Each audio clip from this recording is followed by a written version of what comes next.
This episode of The Final Jump Shot is sponsored by First Horizon Bank in Pocahontas, Arkansas. Equal housing lender. Member FDIC.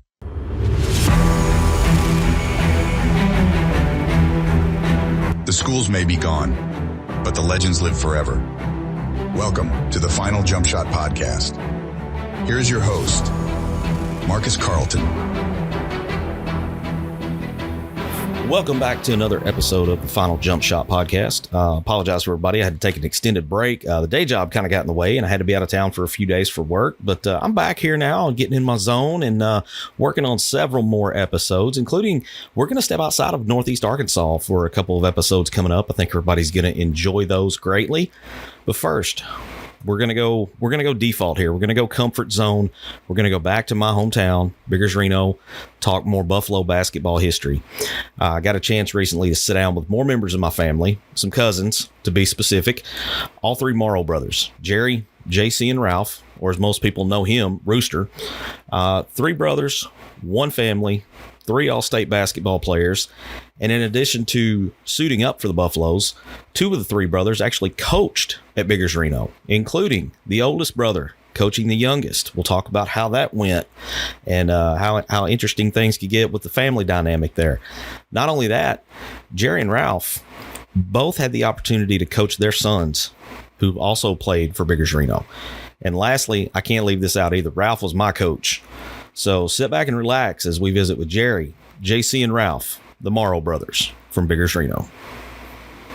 Well, sitting here today with the three Morrow brothers, Biggers-Reyno legends in basketball, and my family. So I'm a little biased on this one, and but it's my podcast, and I can do that. So I got Jerry and JC and Ralph Lynn with us. Jerry, tell us what year you graduated and what year you made All-State.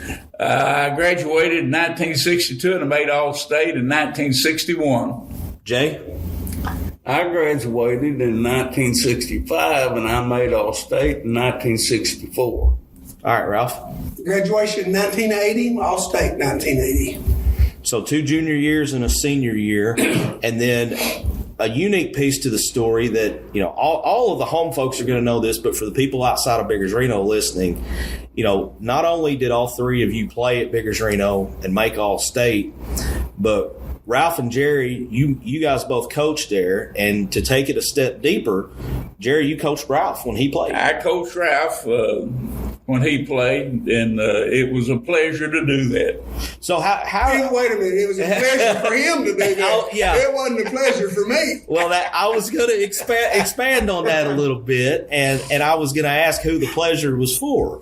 But kidding aside, how did that work?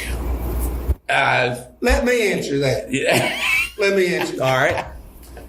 I rode to school with Jerry a lot. Mm-hmm. And I rode home from school with Jerry a lot. And he took me rabbit hunting. He took me duck hunting.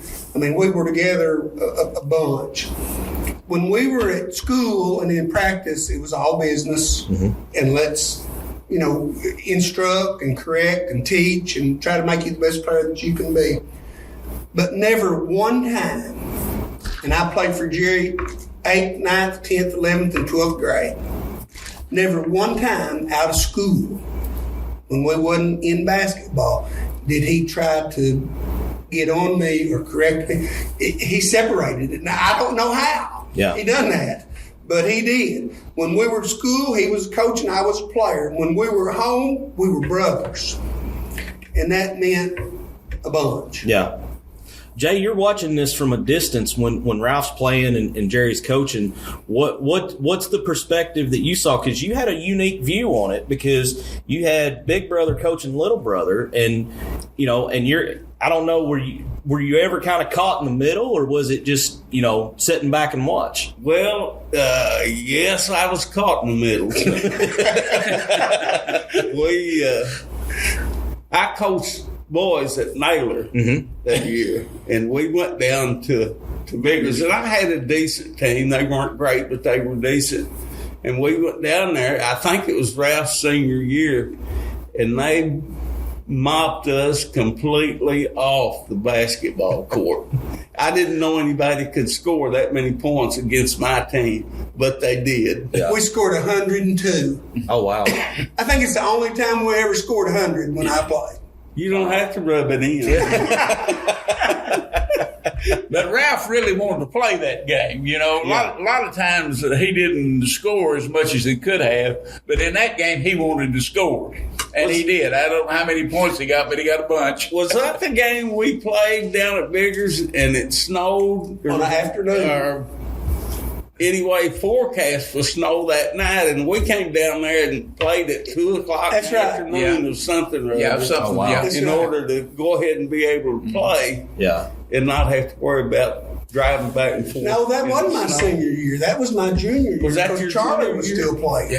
Yeah, Charlie was still Charlie playing. was still playing. Our nephew was still playing. Wow. Yeah. But, I was caught. Yeah. In between. I never lost to Naylor. We played them 2 or 3 times during. I never lost to Naylor. We beat Biggers one year when David was coaching. Yeah. We beat him that year, but that's the only year I think we ever beat Biggers from Naylor. So I want to back up, Jerry. I want to talk about when you were playing at Biggers. First off, remind me, who was your coach? Lynn Garner. Okay. Yeah, Lynn Garner coached me. And then some of your teammates. Who? Lonnie Risenhoover, Jim Haygood, Carl Lamb, and Donnie Roberts. Okay. Started my junior year, and me and Jim Haygood, Jim Omer, James Parrish, and Donald Hicks were the 5 starters. And back then, they didn't do you didn't get to have to rest back when I played. If you were a starter, if you didn't get 20 ahead or 20 behind, you usually played the whole game. So what are some of from your playing days, what were some of your favorite memories? The first game I ever gone to, we lived in St. Louis. We never went to ball games or anything. And we moved back down here. We moved back down here, and I started in the 8th grade. Well, I was bigger than everybody else in the 8th grade. They're a little taller. Yeah. And I wasn't any good. I was just out there, but Teddy Kaysinger and Lonnie Risenhoover were good. And me and Carl Lamb and Donnie Roberts, we were just out there catching the ball. And I can remember we played a 1-3-1, and I played the right-hand side over. And that game, I stole the ball twice, and I took off down there. The first time I missed my layup, and the next time I made it. And that may be the happiest I've ever been in my life when I made that layup. It just thrilled me. We had never beat Viola. In fact, when I was in the 8th grade, that year we were talking about, that I started in the first game I ever played, we went to the finals. Mammoth Springs had the best team, supposedly. They were seeded number 1, but we beat them in the semifinals, and we had Viola in the finals, and it come a big snow, and we didn't get to play for about a week. Well, we run back up there and played Viola, and they beat us in the finals. And we had never beat them. 8th, 9th grade, 10th grade, and then in my 11th grade year, we were playing them in the finals, and we beat them. That's the first time we ever beat them, and they probably had the best team in the state, to tell you the truth. But, Marcus, when we beat them, we didn't even know there was a state tournament. We had never been to state tournament.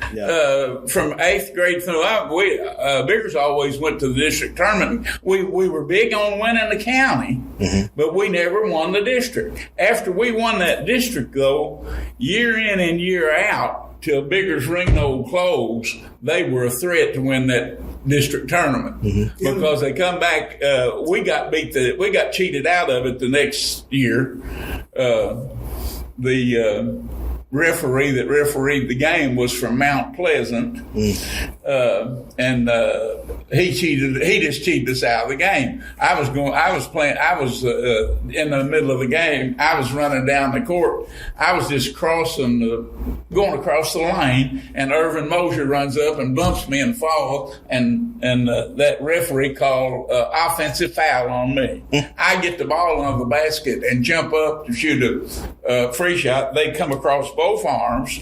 The ball goes, if they'd hit the ball wouldn't went up in the air. Yeah. But he come right across both arms. The ball popped up and it come down, hit me on the toe and went out. And then they pushed Jim Haygood out. Jim Haygood rebounds the ball with about 10 seconds to go, and they push him out of bounds, and they call him out of bounds. I mean, and then, Marcus, I go to Arkansas College to apply for a scholarship there, and guess who drives up? Fred Lamb, the point guard for Mount Pleasant, and that referee. He's in the car with him. Oh, man. And back when Jerry and JC played, if you didn't win the district tournament, you didn't advance. You didn't get to go. Yeah. You was out of it. No top 2 or top 4. You didn't win, you was out. Yeah, you either won the district tournament or you went home. You went home. But as Uncle John used to say, you put the uniforms in the mothballs. Yeah. That's right. Yeah. I don't tell you how many times I put, boys ain't mothball their uniforms. Yeah. I know for me, the losses stick with me more than the wins. I remember, to tell you the truth, we didn't have a lot of losses. I wouldn't know what that's like. So, my sophomore year, we lost 12 games. I think the only team around that could beat us that we played was Sloan Hendricks. So my junior year, I think we lost about 3 or 4 games, and we lost about 3 or 4 games my senior year, and we won the rest of them. Running through postseason tournaments, going through district and going to state, what sticks out to you about that run? Well, like I said, my junior year, Biggers had never won a district tournament while I was around. So when we won the district tournament, we didn't even know you went to the state. And we went to the state that year. We won 1 game, and then we got beat in a close game in our second game. And my senior year, we got beat 1 point in finals of the district. Do you remember in that state tournament game who it was that beat y'all? I don't remember. I know who we beat. Let's see, who was it we beat? I can't. The team we beat, I can't remember who it was. I should have thought of that. That's all right. But anyway, the team we beat when I was a senior, when I was a coach, when that guy coached his last year at that team, we beat him in the state. Really? Yeah. Wow. And he retired after that. I said, where was that? Down around Palestine. Palestine. Okay. Yeah, it's Palestine. We beat Palestine the first game, then I can't remember who beat us in that next game. Jay? Yes. What's some of your favorite memories from playing as a Buffalo? Well, of course, I always liked playing in the state tournaments. But one of the funniest things that ever happened to me in playing, Coach Garner was the coach when I was in the 7th through the 9th grade. And he came to the dressing room with us one morning, and he wanted to know if we wanted to go to Newport and play in a junior high tournament. Oh, yeah, Coach. He knew what we was going to say because we liked playing. But anyway, we went down there to Newport to play. And I don't know what happened, but at halftime, of course, they jumped the ball that time at the beginning of each quarter. Right.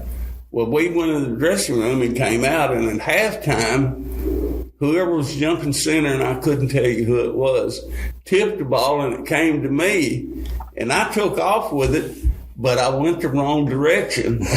And about the time I got in the middle of the lane, I realized I was going the wrong direction, and I stopped and picked up the ball, and the referees called 3 seconds on me in the lane. On the other end. On the wrong end. I don't think I've ever seen that.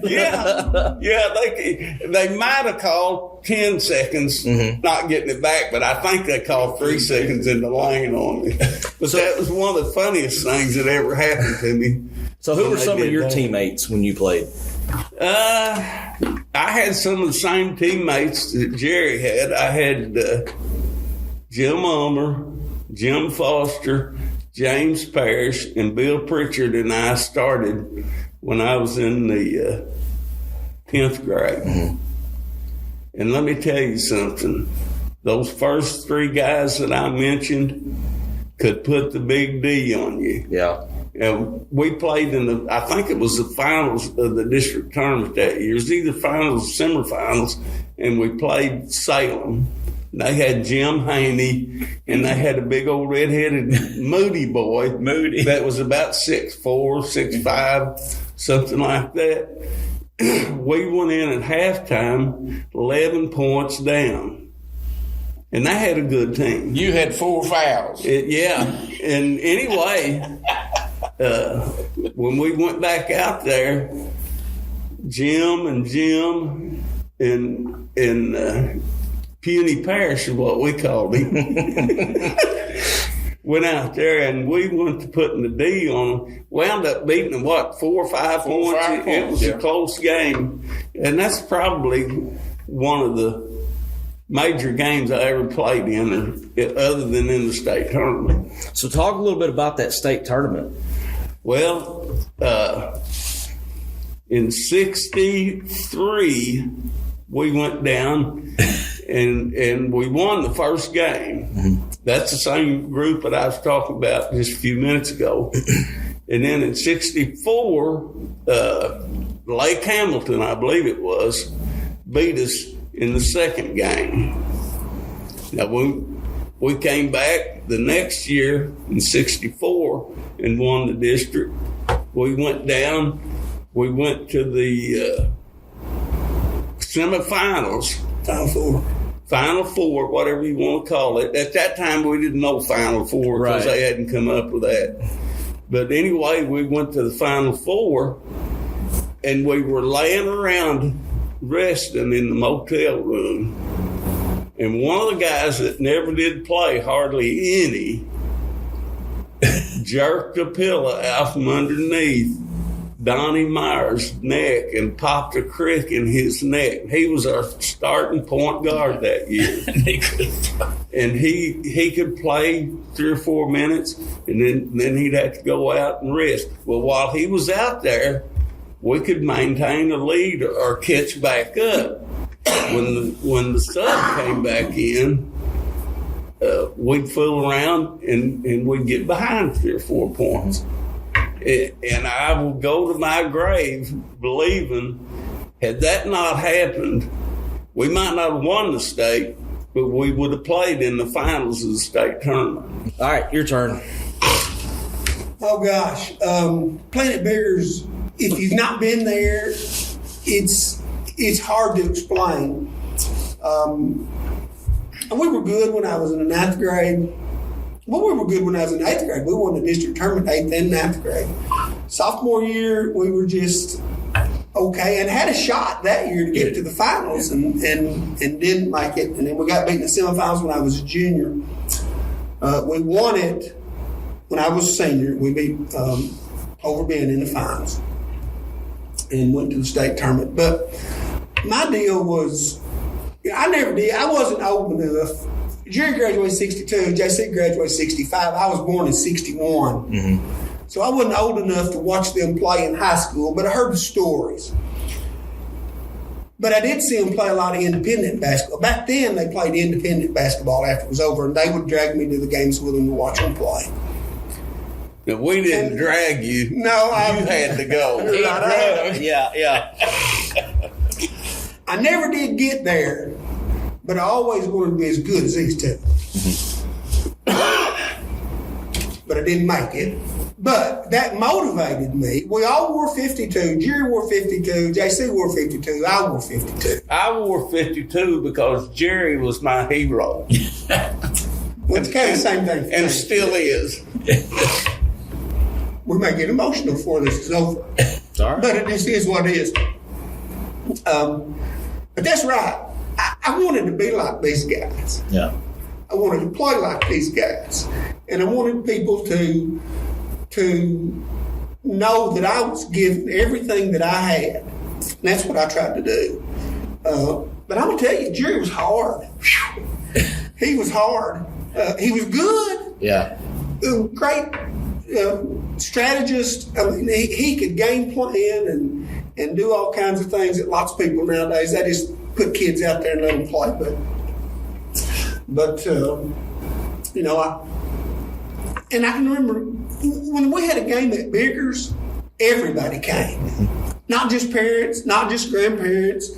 The whole towns, everybody showed up at the gym. It would have been a good time to rob the bank. It would have been a good time to rob anything.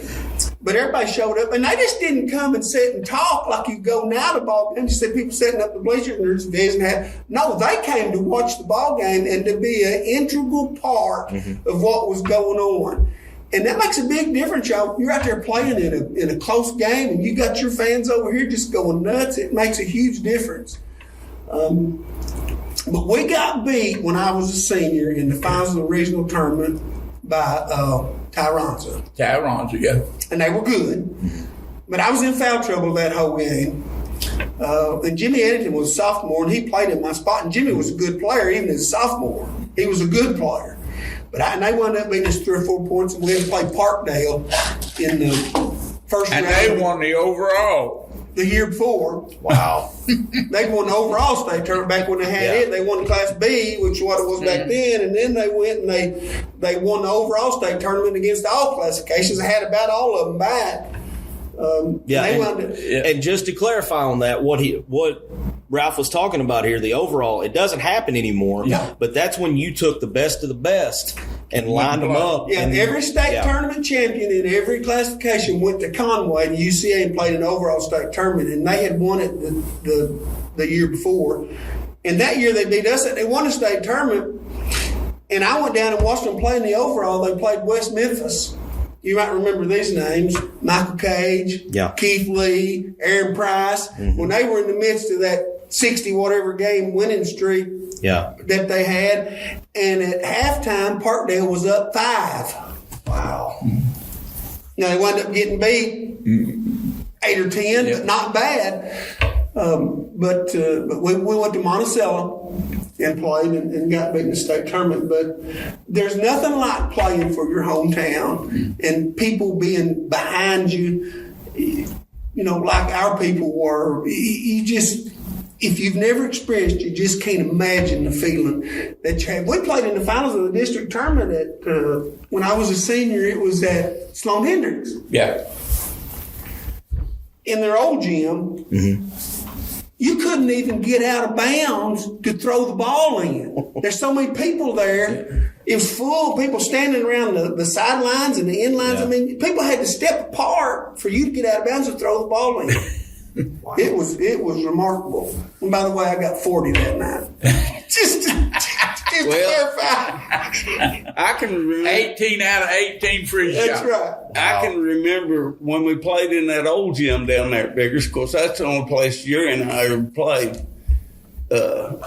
Down in the corner, there was a little section about 10 feet wide that all the men would get down in that corner along with Billy Luter, and he was from Corning, but he came and watched. He was a Biggers graduate. He was a Biggers graduate, and he came and watched. I guess he probably watched every game that Jerry and I ever played. And those men would get down there in the corner, and when you get down on that end of the floor, you got all kinds of information and instructions from those guys. Probably smoking half of them. Well, I don't know whether they let them smoke inside the gym or not, but I think maybe they had to go out in the hallway if they was going to smoke. So it just took a little longer for the smoke to get into the gym. Yeah. Well, I can remember y'all in the old gym, they had those ashtrays that set up 3 or 4 feet high sitting in the bleachers. Yeah. When I was a kid. Yeah, you're right about that. They may have smoked inside. I don't They had remember. those big metal ashtrays that come up. And I remember Earl Ulmer stood He leaned on the post. on one end of the court. He didn't get down there with the other men. He'd get down there kind of in the middle where the entrance was, or one of the entrances. And he stood there and he would just fight the whole game when they were playing. You could just see him up there, and he'd twist and turn, and it was comical to watch him, but now he was a fan. Yeah. Let me say this before I forget it. And I know part of this podcast is about the schools that were there and aren't there anymore, like Biggers and Blackrock and Clover Bend and Lynn and Wilford and Edenshade and all of them that they are. It's not like it is now. Probably the farthest drive we had was Edenshade, maybe Mammoth Springs, a little over an hour. But people knew people. People from Biggers knew people from Blackrock, and people from Biggers knew people from Lynn and Strawberry and all. I mean, and they were buddies. They were friends. Had a big time. Yeah. But when the ball game started, they were no longer friends. As soon as it was over, win or lose, it's right back to being the way it was. And I don't think we have that now with all these little schools, small schools gone. I don't think we have that now, because when you get on a bus at Corning and you drive to EPC or some of these places, you don't have that camaraderie between towns that you used to have. We knew all the coaches. The coaches from the other schools knew all of us. I mean, it was a unique time. Well, and I've tried to, I've got buddies that we'll get together and we'll watch games at West Side or Brooklyn or Valley View, wherever. And none of them, they all graduated from places like that, 3, 4, 5A schools. Yeah. And, I started explaining to them, where I grew up, where I graduated, and just how it was different. And it's like I'm speaking to them in a foreign language. Yeah. They don't understand that, yes, it was basketball, but at the same time, that was the highlight of everybody's It was week. life. Yeah, it was. It really was, because, I know even when I was growing up, if you didn't play basketball, everybody kind of looked at you like, why aren't you playing? What's wrong with you? Yeah. And when I was in school, everybody played basketball. Everybody wanted to be, boys and girls, wanted to be on the basketball teams. Now, a lot of them knew that they weren't very good. They knew that they weren't going to get. They knew they wasn't going to get to play very much, but they didn't care. They wanted to be a part of what you were doing. And nowadays it's not just. Well, I want to be on a basketball team, but if I'm going to be on a basketball team, I want to play. And it's not even, well, if I'm going to play, I want to start. Now everybody wants to be the man or the woman. And no, it don't work that way. No, you got 5 slots and 1 ball. So, That's right. That's the way you have to make it work. And I always felt like, and of course, I probably was at a lot of your games, Ralph, but I wasn't old enough to remember it. But, from the stories I've heard, it always felt like to me that Biggers-Reyno might not have been the most athletic team, but we were probably going to be the smartest team on the floor. And the most well prepared. Yeah. And the hardest working. Hard, getting after it, hustling. What is it, Herschel or Hoss or somebody called it the bigger swarm? Yeah. Kind of like Nolan Richardson's 40 Minutes of Hell. Yeah. I've heard the bigger swarm. I've heard lots of people say that. That's awesome. I'd never heard that, but Really? I've never heard the bigger swarm. Bigger swarm. That's what they called it. And okay, so compare it. I don't feel like you can compare today's game to when y'all. I don't know that you can even compare it to when I played. But The 3-point line has changed the game. yeah, The 3-point line has changed the game. And some of it is for the better and some of it's for the worse. Yeah, I agree. It's helped the little guy a little bit. well, and I think the shot clock in Arkansas has made a big difference that shot too. clock makes a big difference, and I like it. I do too now. Yeah, I like it. Yeah, I didn't at first, but I've come In around fact, on that. I went up to watch Donovan play, and they didn't have the shot clock. Well, one team would hold the ball for a minute, passing it around, trying to get a shot. Yeah. And Donovan doesn't hold it very long. No, they won't hold it very long. But to kind of go on that, back before the shot clock came in, and even before the 3-point line came in, Jerry J, especially when you guys played, if you got a 5, 6, 7 point lead in the fourth quarter Is over. You can just hold the ball. Especially we can handle the ball. Yeah. If you could handle the ball and your opponent didn't play really good defense, the game was over. And if you shot at your dad and mom and kick your rear end when you got home. After coach got you on the sideline. Yeah. But that, I mean, to think about that, and, you know, I've always heard about these teams all my life. Biggers-Reyno was so good, so good, so good. And most people's immediate mind goes to the offensive side of it. But back in that day, when you didn't have a shot clock, and you guys correct me, Jerry and Jay, you correct me, when you played, there was no possession arrow. If there was a tie ball, you jumped it, right? You jumped it. So, with no possession arrow, if you've got the ball, you could, and had a lead, you could basically take all the air out of the ball and just sit on it. Yeah. Unless We did that quite a bit. Yeah, we did that, but a lot of teams didn't. Well, and if you're behind and you want to get back in the game, you had to play really good defense to be able to get the ball back. If the other team could handle the ball, you had to foul. And hope they missed. Yeah. Hope they missed it. You know, we done that when I was a senior against Clover Bend in the finals. We had a 3 or 4 point lead and it got down under 4 minutes to go, and we just took it out and held it. And I remember the story. It's kind of funny. Jerry and Herschel Bryant and Bill McCurley and Hoss Jones were down at the NEA tournament, and I was sitting up there with them. I thought I was a big shot sitting with that crew, but they're talking about the game, and this was a year later after we'd won it. They're talking about the game, and I shot 18 free throws that game and made all of them. And Herschel Bryant, we were playing Hoss Jones, and Herschel Bryant said, Hoss, said, why didn't you foul somebody besides Rooster at the end of that game? And Hoss said, well, hell, he's the only one that had the ball. We didn't have any choice. We had to foul it. So I remember a story when Ralph was playing about an NEA game against Clover Bend. I believe double overtime game in the NEA. Yeah. Semifinals. Okay. Y'all tell the story on that game. Whichever one of y'all wants to tell it. Well, we're playing them in the finals of the NEA, and Caraway had beaten Marmaduke earlier that morning, so Caraway had gotten to the finals, and we're playing them. Playing Clover Bend, right? We're playing Clover Bend. Was Hoss coaching there? Hoss was coaching, yeah.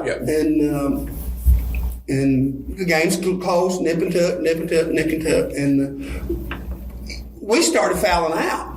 Mm-hmm. We kids had started fouling out, and I remember they were playing man-to-man, and Hoss's man-to-man was pretty much straight up, you guard your man, and everybody else is on their own. Mm-hmm. And in the final overtime, we've got the ball down to, with not a lot of time left, and I take my guy to the left and spin and go to the right and get a layup, semi-contested layup, and missed it.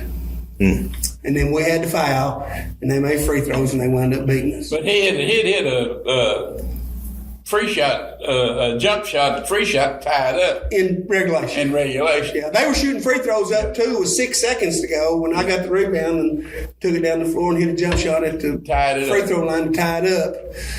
But they wound up beating us. And then they got beat in the finals by Caraway. But that today, in today's slang, that would be called an instant classic. Yeah.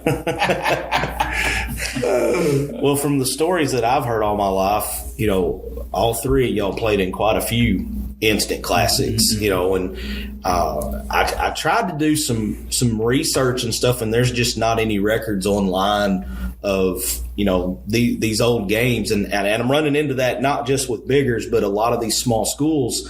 You know, and I guess that's just one of the disadvantages of being small is that there's a limited supply of like old newspaper articles and stuff. Thankfully, you know, Lindsey Ringo's been posting a lot of stuff on social media lately, and that's been really helping me a lot. And how he kept them is what I want to know. Yeah, I mean, because who kept them for him? Yeah, because there's some really good stuff in there that, you know, it's probably stories that I knew once upon a time, but I'd forgotten. But it just kind of speaks to the legacy of how important basketball was to Biggers-Reyno, because we're talking about newspaper clippings from, what are we coming up on, 40 years ago, 50 years ago almost? Well, 40? 61. Yeah. Okay. So, yeah, I mean, so there's, I don't know how the newspaper was that he posted that had the article about all three of y'all making All-State. But Virginia said she had that picture somewhere, but I could never remember. I've got it somewhere. That was in the spring. That picture was taken, and that article was written in the spring of 1980. George Ann Parrish. George Ann Story. Parrish, okay. wrote it. Yeah, George Ann Story did that. Because she come up to the house and took pictures, but that was in the spring after basketball season was over. But I'll tell you this, Marcus, I got a lot of good instruction at school, but I didn't learn to play at school. Yeah. I didn't. Pick up games. I learned to play in the shop and outside where it was no blood, no foul. Mm-hmm. You had to be able to handle the ball. You had to be able to hang on to the ball. You had to be able to shoot it in a hurry, because you didn't, somebody's going to knock your head off. And you had to be tough. Yeah. Because that's just the way it was. Marcus, Ralph mentioned that shot ball. There's been a lot of tears shed out there in that shop at Ralph's house. Hey, when Bobby JC's son, and Brad Haygood and Chris were little, of course I'm 10 years older, 9 or 10 years older than them. They would come over when they were little to play, and me and Charlie and Lindsay and some of the rest of them would play, and we just beat them guys to death. I mean, because we were bigger and stronger than them, and we just beat them to death. Just absolutely beat them to death. And one of them might leave crying. 2 or 3 minutes, they'd be right back. Yeah. They hadn't had it. They never got enough. Mm-hmm. But they learned to play just like I did out there doing that. And the last time we played, me and Charlie and somebody played Brad and Bob and Chris. Okay, they're about 16 years old. We're about 25. Mm-hmm. We played them there at Mom and Dad's house. And we finally got them beat. But it was a blood bath. We didn't play. They didn't cry then. They didn't cry that day. Yeah. No, they didn't cry that day. That's the last time I played them three. Decided you better quit while you was ahead. I better quit while I was ahead. Marcus, when we lived down south of town there at Reno on the county line, Jerry and I got out and found us an old telephone pole somewhere. Took the post hole diggers and dug a hole, put that pole up. We got an old tailgate.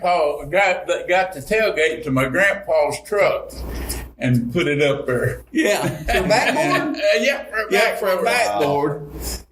And when people would come from town down to our house, which was about 2.5 miles or so, and they'd come for a game, and we had a spot probably 8 or 10 feet around that was beat out where there wasn't any grass, and if it was a little bit damp, it was muddy. Yeah. And we'd go out there with that old basketball, and sometimes it'd be cold and that ball would be wet, and the fight was on. And, you know, when they came down there, it wasn't just a game. It was a game to try to win. It didn't make any difference who was on your team. You tried to win. And I think that's what Biggers was always about.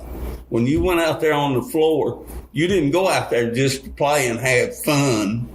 Yeah. Because if you get beat, it's not fun.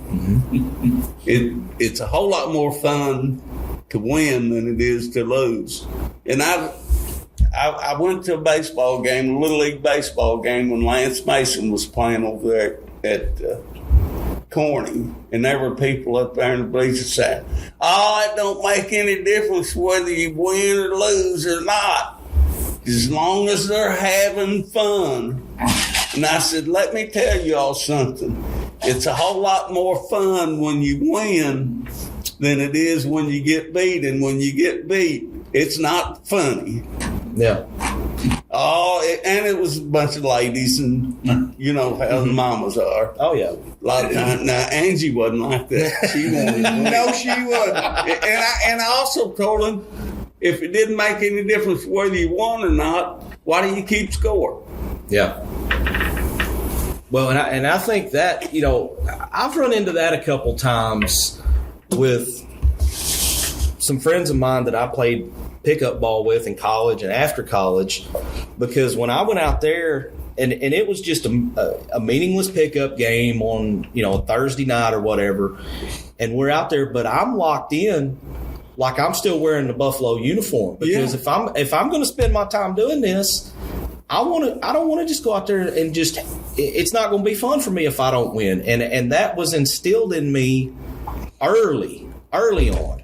Yeah. From about the time I could pick up a ball, you know, it was, and it was also put in there. It's like, you know, you go out there, you do the best you can, but if you go out and you get 35 points and you get beat, it's not, you know, you hadn't done anything. Yeah. And well, here's one thing I remember about you, Marcus, when you played for me, when you were senior. And I coached you some in junior high, but when you were senior, when you got on the bus after a game, you wanted to look at the scorebook.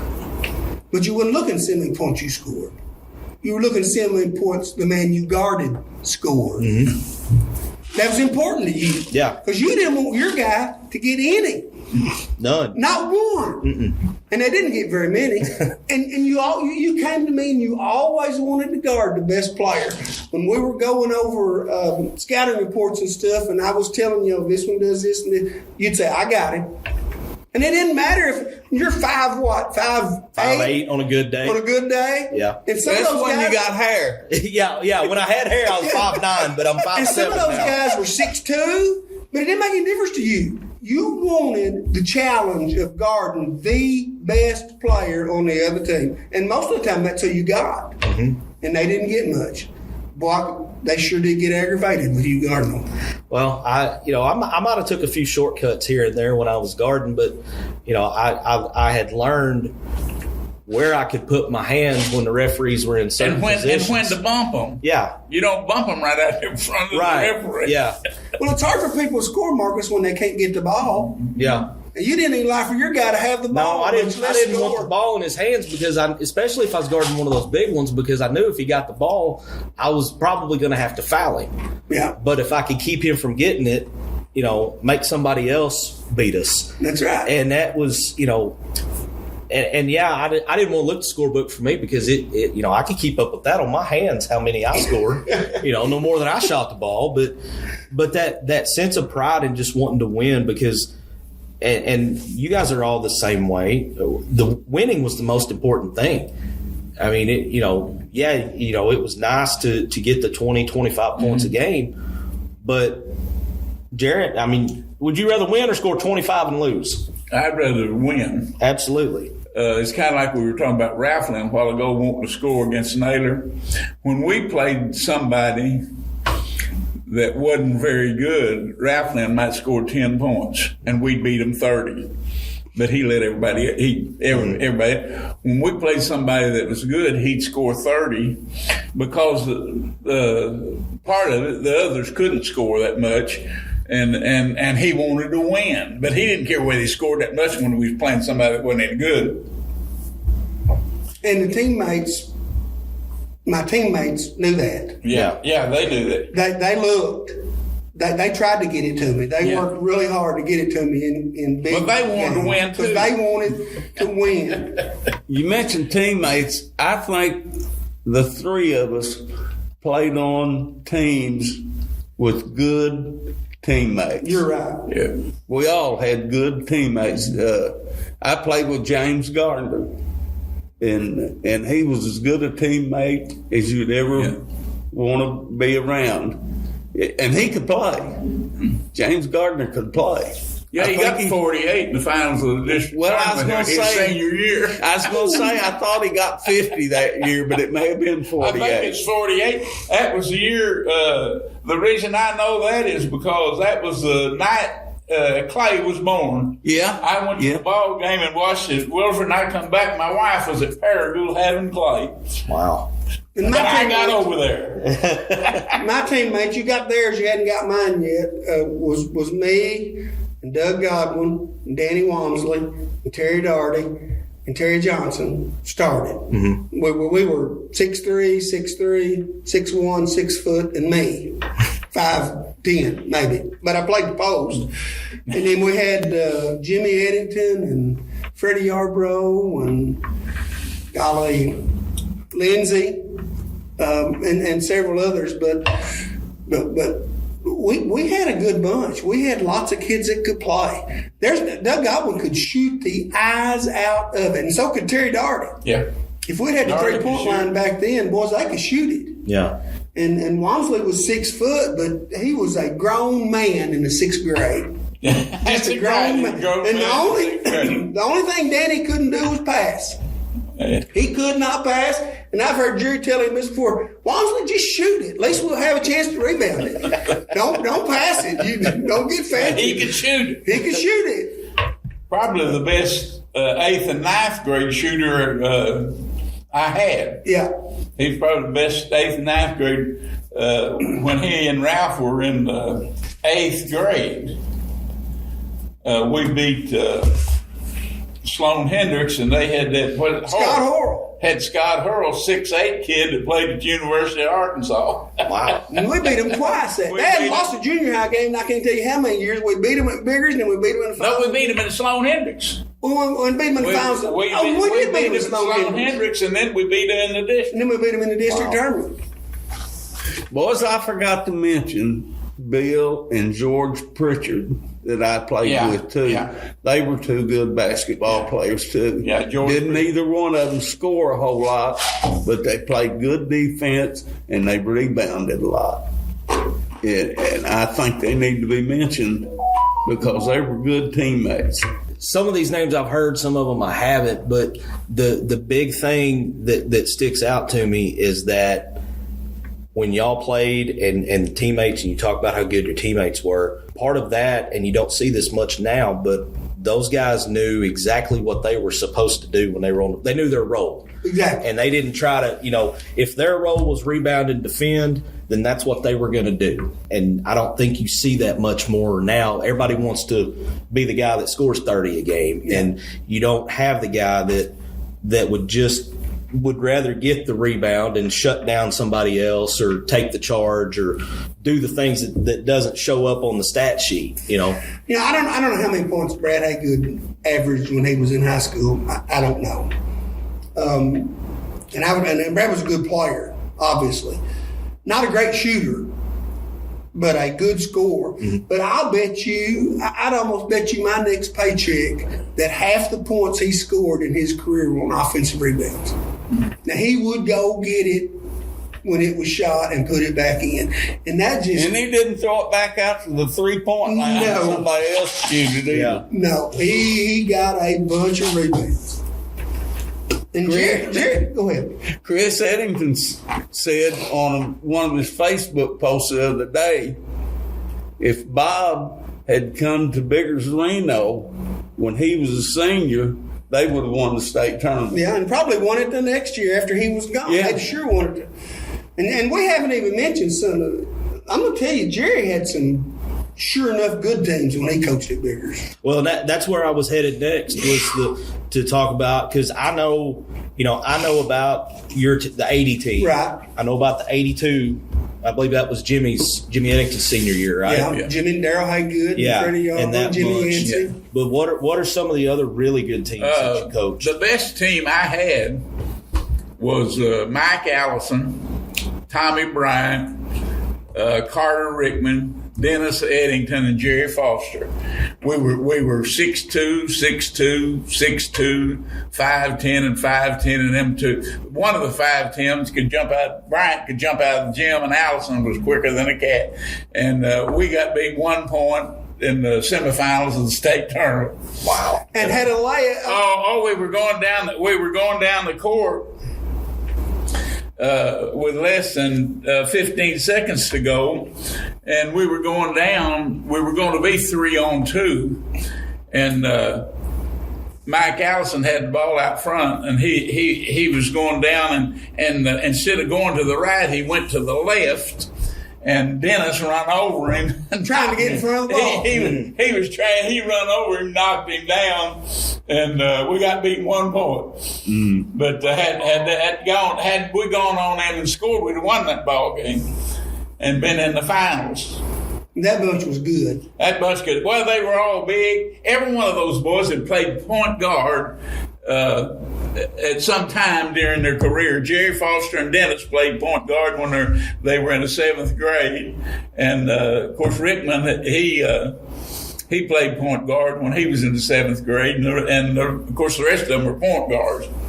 I remember as a kid, Logan Foster and I were big buddies, and Jim, his dad, he would always talk about how good Carter Rickman was. Yes, Carter was a good player. He's all-stater. But all of them boys were good. They could all play, they could all shoot, they could all handle the ball, and Dennis was one heck of a rebounder.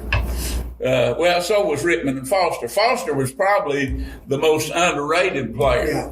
He was 6'2", and he could shoot it and handle it, and he was a good. Oh, Jerry Foster started on every team he played on. Wow. From the 7th grade through senior high. Wow. So I didn't realize that. Yeah. I mean, I'd heard stories about he was a pretty good ball player, but I didn't realize that. He was good. How many boys from Biggers made All-State? Do you know?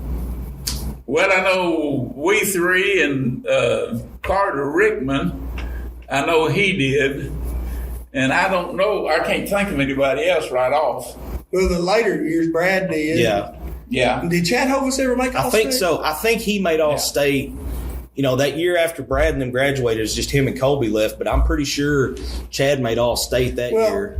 Because I remember a game, Williford came over to Biggers, one of the first games of the year, and Chad put up 50. 50, that's right. But now, when we were playing, in order to make All-State, you had to get to the state tournament. You had to play in the state tournament. If you didn't play in the state tournament, it didn't matter how good you was. You didn't make All-State.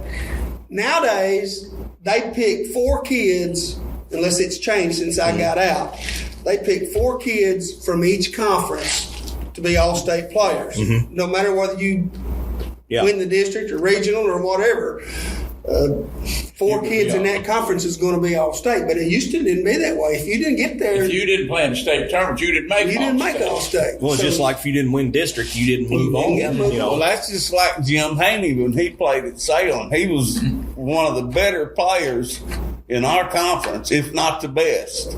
He's probably the best. And we wound up beating him in the district tournament over there, and he didn't make All-State. Because he didn't get to play in the state tournament. Well, that leads me to my next question. Best player that we'll go played against first. I guess the best player, there were 2 players that played for Sloan Hendrick, Jerry Clemens and Leon Jones. Leon was a 6'2" guard, and at that time that was outstanding, and Clemens was 6'6". Like I said, they were the best team we played. And by the way, I was talking to Jerry Clemens last year sometime, and he and one of his teammates, and they asked him who the best player they played against, and he said it was me. Well, there's a mutual respect there. So. Yeah, he said, yeah. Well, it was funny, back when Clemens and them played, they were in the state tournament. They played in the A state tournament. Mm-hmm. They didn't play in our. We played with Viola and Mammoth Springs and up in there, and they played with Batesville. Black Rock, Lynn, and Sloan Hendricks played at Batesville. And Clements and Jones never did get to go to state because Batesville would beat them. Huh. Jay, who's the best you ever had to play against? Probably the best team I ever played against was Cave City. Yeah.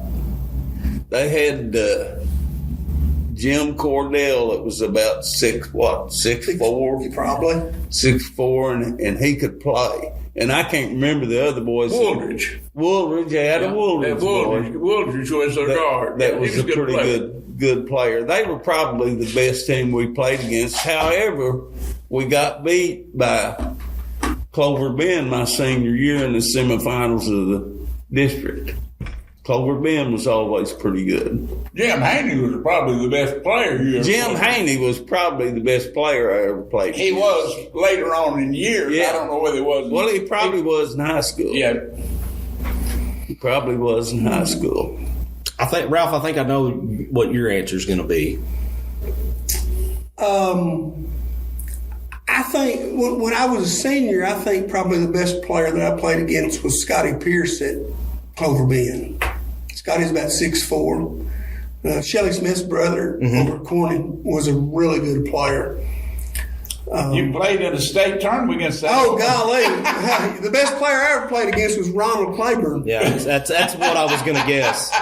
In our conference, it's probably Scotty Pierce, but Ronald Claiborne. Roddy Claiborne was probably the best one you ever Best one I ever played against. He's the best one I ever coached against. And they beat us 6 points. Was he could play. Yeah, they beat us 6 points. And for those listening that are not familiar with that name, it's Parkdale, right? Yes. Parkdale Dragons. Parkdale Yeah, Dragons. Parkdale. Yeah. He played for he went He played for Louisiana Tech or somebody, didn't he? somewhere. Can't remember. He wasn't very big. No, he might have been but 6 he foot. could jump and shoot. But he I doubt he was 6 foot. He wasn't much bigger than you, but he could jump. And they had another kid named Morris. Randolph Morris Yeah. was a really good player too, but he wasn't Ronald Claiborne. Well, and this is the same Parkdale team that you guys were talking about earlier that went to the overall. They won the overall 1 year. And then I guess the next year was the year they lost to Keith Lee. They That's lost right. to Keith Lee and Cage. Yeah, Michael, 2 NBA players. Yeah. Coming out of West Memphis, and you got a little Class B school with, nobody over 6 foot tall, and they lose to them, 6 points? They lost probably? 6-7 points. It was. They had a 5-point lead at halftime, but they just too big for them. They couldn't stop them. They couldn't keep them scoring. Yeah. They're just too big. But boy, they were really good. I can remember them coming out when of course, Jerry gave us a scouting report on them and stuff for state tournament, and we practiced. And when they come out, Parkdale, they didn't look that good. Yeah. I mean, they just old kids, just old kids like us. But, well, when you tossed it up, they started They were playing. quick, could jump, and could shoot. shoot. Claiborne could shoot that thing. Yeah, we could flat shoot it. Was that the best team you coached against? Well, I imagine it is, yeah. I'd say that's probably the best team I coached against is old Claiborne and them. I think the best team I coached against. And that's another thing. Where you play the state tournaments make a lot of difference. Mm-hmm. The year Clay had the state tournament over here at Southern Baptist, the year Clay and Darrell and Jim Eddington and Freddie Yard, we could have won the state tournament. Because we got beat 6, the team that beat us got beat 6, and and that was probably, I don't know that was the best team I had, but the competition wasn't quite as good. Mm-hmm. Actually, we could have won. We got a bad call, like you always do. Jim Eddington. Jim Yancey was at the scores table to check in for him with a minute and a half to go in the half because Jim was bad at foul. He's almost as bad as JC at foul. And anyway, and Jim Eddington goes up and gets a rebound. He turns to go down the court. A guy runs up under him, and he runs over him, and they call a charge on Jim. That made his 3rd foul. Now, and we're up 4 at that time. If they call it the other way, Jim shoots free shots. We're up 6. Yeah. And he's got 2 fouls. So, and it all in close games like that. Things like that happen. And that was at Monticello. That was at Monticello. Every time we went to the state tournament we played at Monticello. Yeah. If we could have played up here in the Northeast Arkansas somewhere. Northeast Arkansas, we could have won it. Yeah. We played at Barton Coliseum the 2 years I was in the state. Yeah, we tournament. did too. We played, and that's more fair. And when I was in the 10th grade, I never will forget it, that gym floor sat right down in the middle of the whole Coliseum, and it was about 70 feet from the backboard to the background in that thing. And we went out there to warm up, and the first 4 or 5 shots that I took, I didn't even get it to the rim. It's a good thing you shot outside a lot, wasn't it? Yeah. Like you said, But it was dark. The background was dark back there, and it was a different perspective. Payette beat us. They went to the fight. They had won the state tournament the year before. They had their 2 best players back. Payette beat us 1 or 2 points. And we missed, I think we were 11 out of 12 free shots the first half. No. Darrell Agee said when he got up there to shoot a free shot, there was flags way back up there. He didn't know whether to shoot the free shot or salute. But we missed 11 out of 12 free, and we were a pretty good free shot shooting team. And that was that team there: Bill Mason, Darrell Agee, the Johnson boy, Philip, and Rick Haygood and Danny Daniels were a pretty good team. Ringo put that. Bill Mason was a good player on Facebook just the other day. Yeah. But I never will forget. We were playing Cave City, and they had a kid that went to the University of Arkansas, Medcalf. And anyway, he had wrote K-Don Vaughn a letter saying that he was going to be, he was just a sophomore, he was going to be the most valuable player in the district, and they were going to win the district. He was going to be. I read that letter to our boys. We played them at Maynard, and we whipped the dog out of him. We whipped the dog out of him. He didn't. In fact, we beat Cave City twice. We beat Cave City when Dan and them were in the 10th grade, and then we beat them again, and Bill Mason and that crew beat them. I want to jump ahead to when the school closed, and Jerry, I know you guys weren't there, but Ralph was right in the middle of it. We were involved. Yeah, but Ralph was still there at the time. Matter of fact, you coached that last year. Yeah, I did.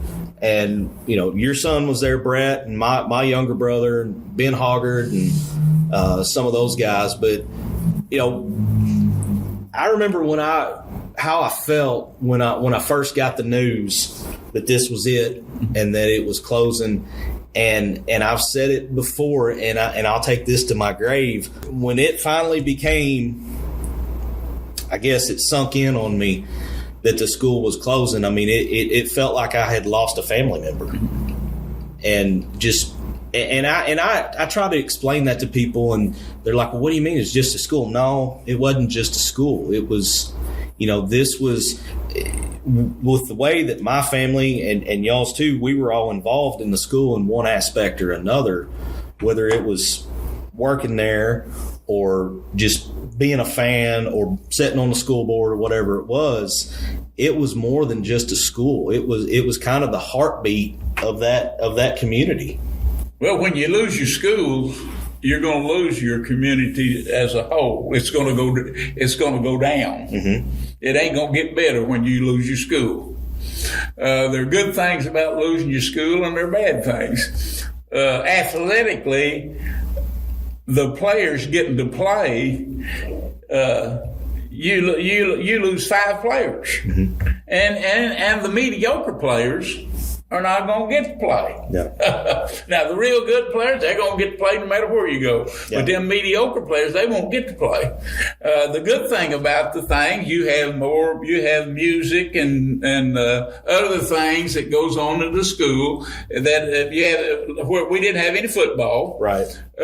Kids get to play football, and there were a lot of kids in our class. Richard Luda would have been a great football player, mm-hmm. and he was just a mediocre basketball player. Well, and that is the one thing that I've kind of wondered about over the years, because, I remember talking to buddies in college, and they're like, "Man, you didn't play football?" And when I would tell them, "No, we didn't have football." Yeah. It's like I told them I lived on the moon or something. Yeah. They just couldn't understand not having football, and I just told them, band kids get banned and things that you didn't have at the B school that they get a chance to do when they go to a larger school. So there's good things and bad things about it. But I'm like you. I don't know how to put this. Corning will never be my school. 100%. I understand. It's all right for Biggers to go to Corning, but Corning will never be. Biggers-Reyno is my school. Yeah. And I won't ever, when Corning gets beat, I won't feel near as bad as I did when Biggers got beat. There's no disrespect. It's just the way it is. That's just the way it is. It's just the way it is. Once a Buffalo, always a Buffalo. Do you know, here's a tidbit for you. Do you know who made the last basket in Biggers-Reyno's high school gym? No, I don't. Derek Byers. Really? Derek Byers made a three-pointer over there in front of the concession stand door from a corner. The last two games we played at home, the last year we were in school, we played Cross County, who got beat in the finals of the AA state tournament that year, and Piggott, who had a really good team. Mm-hmm. And that's the last two home games we had. And I can't remember which order they were in. I kind of think Piggott might have been the last. I think Piggott was the last one. But we beat Cross County, and they were good. Mm-hmm. And then we beat Piggott in the last game, and we beat them. We wound up beating both of them pretty good. And Derek Byers was in the game at the end of the game. We had our subs in, and he was in, and he made the last shot in Biggers-Reyno's gym. I was there for that last game. I remember being there because my brother was playing. Yeah. And, I'm sitting here the whole night. I'm like, and I think I even prayed at one point, like, all right, God, don't let us go out this way. Don't let us go out with a nail. Well, we were behind. Yeah. And it was close at halftime. Yeah. And those kids, it was Brett and Ben and Derek Eddington and Lincoln. Adam McCandless and Jones, Eric Jones and that group. And they did. I remember them telling me at halftime, it might have been Brett because he's pretty brash, but he said, Dad, we're not going to lose this game. Yeah. We're not going to lose this game. I said, okay. I was probably more nervous for that game than I was any game I ever played. And it was just because, this was closing the chapter. Yeah. And this was, if people remember one game, they're going to remember that last game. And it was full, too. Yes, it was. I was there for that game. Yeah, it was full. It was full house.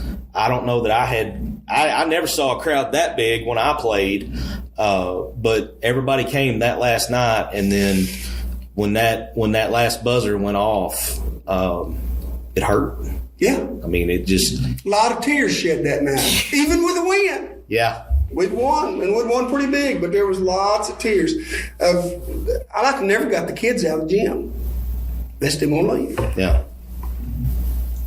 And it's just, and I know I sound like a broken record, but trying to explain that to somebody that went to a 5A school. You can't do that. Well, they when you get that many people, you don't know everybody as good as you do in the small. They don't have the family environment. No, right. You just don't know. Reno had, and Black Rock, and Imbo. Yeah, it wasn't just Biggers. I mean, it's pretty much everybody that was in our conference. Yeah. I watch Highland play, but I don't know the parents of those kids. Or most of the kids. Yeah, I know them kind of, but they don't know me. Right. Yeah, I see them, and I know them when I see them, but they don't know me. At Biggers, you knew their kid, you knew the parents, you knew their grandparents. Aunts and uncles and everybody else. Yeah. That's right. I figure there's a lot of times that you had coached Dad, and then you turn around and coach son too. I mean, I'm sure that happened a few times. Yeah. I coached the kids I played with sons. Mm-hmm. I played with Darrell Haygood, and I coached his son. And there's probably some more. Jim. I coached Darrell. There's probably some more there, but I can't think of them right off. I played Ronnie Story was a year ahead of me, and of course I coached his son. Kyle? Yeah. Kyle, yeah. Well, guys, I mean, I could sit here and talk to y'all all day because, this is family stuff to me. I got one last question, and then we'll wrap it up. I covered high school ball in my job, in my career for about 25 years. And when I would get, there were certain places I'd go to and I'd get to talk to the coach ahead of time and everything. And they'd ask me, where I was from. And I'd always start with, well, you've probably never heard of it, little bitty town. And they're like, well, try me. And I'd tell them Biggers-Reyno. And they'd look at me like, well, yeah, I've heard of that. It's like, those Morrow boys. And it was the same thing. I mean, it didn't matter who the coach was I was talking to. That was the first name that come up. Did you know the Morrow boys? And then depending on who it was I was talking to, I might or might not tell them, but I was kin to y'all, Yeah. But all them Morrow boys are in Kentucky. Yeah. But they, that was all. And, these were all the coaches at different places. I mean, you guys have quite the legacy that you've left because, we're talking about this was, I've been covering high school ball since 99 was when I covered my first game all the way up through. And I still do some, but if I had a chance to kind of small talk with a coach or, an admin or somebody, if I mentioned Biggers-Reyno, there's like, oh, yeah, I remember, and depending on their age, it might have been Jerry, it might have been Jay, or it might have been Ralph, But well, I probably didn't know my name.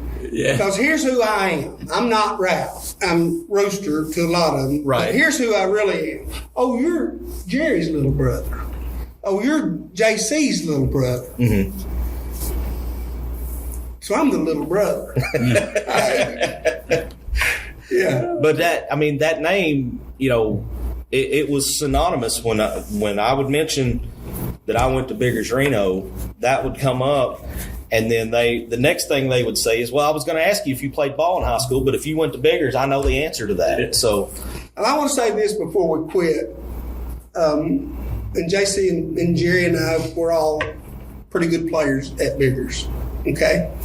And we had a lot of good players that came through Biggers, but we're in the top 10 echelon. I would say so. Yeah. But our dad, we haven't talked any about Helen, our sister, our oldest sister. And I've heard Dad say this many times. She was the best darn bench warmer Biggers ever had. So, well, she never did get to play. She moved in when she was in 10th grade and hadn't never played any. Like I said, hadn't never been to a ball game. Yeah. But she was the best bench warmer Biggers ever had. Had never been, and that's... Well, actually, she played guard her senior year. She started. For me to sit here, though, and think about, all the memories I have of games and stuff, and for her to have never been to a ball game, that's kind of mind-blowing to me. We had never gone to a ball game. When you moved We back. lived in St. Louis. We had never gone to a ball game. Never seen a live basketball Never game. seen a live basketball game. And Jerry was I was in 8th grade. 8th grade. I was in the 5th grade, and Helen was She was a 10th grader. 10th grader. And we had never been to a live basketball game. I got something I want to tell you here. We were over at Newark. Jim Eddington and I, we spent the week over there. And over there, they've got, what's them good players from Newark? oh, the Reeves. It says Reeves Auditorium or Reeves Gymnasium. Yeah. And I told Jim, we were sitting there with somebody and talking to an old boy we knew, and I said, well, if Biggers still had a gym, we'd just put it up there. I said, we just put up there Eddington Gymnasium. And I said, that'd get all of us, wouldn't it? He said, yeah. He said, that'd get us all. Yeah. Eddington Gymnasium. Well, guys, I appreciate this. Appreciate y'all coming in and letting me sit here and pick your brains about, some of the best Biggers-Reyno teams that ever played. I know how much it all meant to y'all when you played and coached and worked there. And, I never worked there, but I might as well have because I was always There's always going to be tied all to your it. family worked there, didn't I was about the only one in the family that didn't work there. You was a Buffalo, wasn't you? Yes, I was. I still am. Yeah. I always will be. That's something I'll take to my grave. Hey, guys, I enjoyed this. Well, now this has been a joy. I'd heard some of these stories that we shared in the episode secondhand from my grandfather and my uncles and my parents, but this was the first time that I've had the opportunity to sit down directly with all three of these guys and just kind of pick their brain and ask questions and get their perspective on their playing days and their coaching days at Biggers-Reyno. I also learned some new stories I'd never heard. Never heard of the Bigger Swarm. Apparently that was a big deal for how tough of defense Biggers-Reyno played back when these guys were playing and coaching. And I know there are more stories like these at other schools that have been lost to consolidation. So if you're listening to this podcast and you know of a small school legend that needs to be featured on the Final Jump Shot, get on our Facebook page. Just go to Facebook and search for the Final Jump Shot. Leave us a message. Let us know who it is, where they played, and why you think they would be a perfect fit for an episode of the Final Jump Shot. I'll get it added to the list that just seems to be ever growing by the day. I can't thank people enough for reaching out to me and saying, hey, you need to talk to this person, you need to talk to this person, or you need to talk about this school. It's just been, the response has just been, continues to be overwhelming. And I truly thank every one of you for not only listening to the show, but being willing to give me ideas on where to take this in the future. Lastly, I want to thank Mike Thompson and First Horizon Bank in Pocahontas, Arkansas. He let us use the facility to record this episode with the Morrow brothers. I wanted this one to have a little more personal connection than just a phone call, for obvious reasons, multiple reasons on my front. And Mike came in clutch and allowed us to take over the conference room for a few hours and just sit back and talk and enjoy our time together. So I really appreciate Mike doing that for us. So that's going to put a wrap on this episode of the Final Jump Shot podcast. Appreciate everyone listening, and we'll see you next time. You've been listening to The Final Jump Shot, a Cam Productions podcast. Subscribe to The Final Jump Shot to ensure you never miss an episode.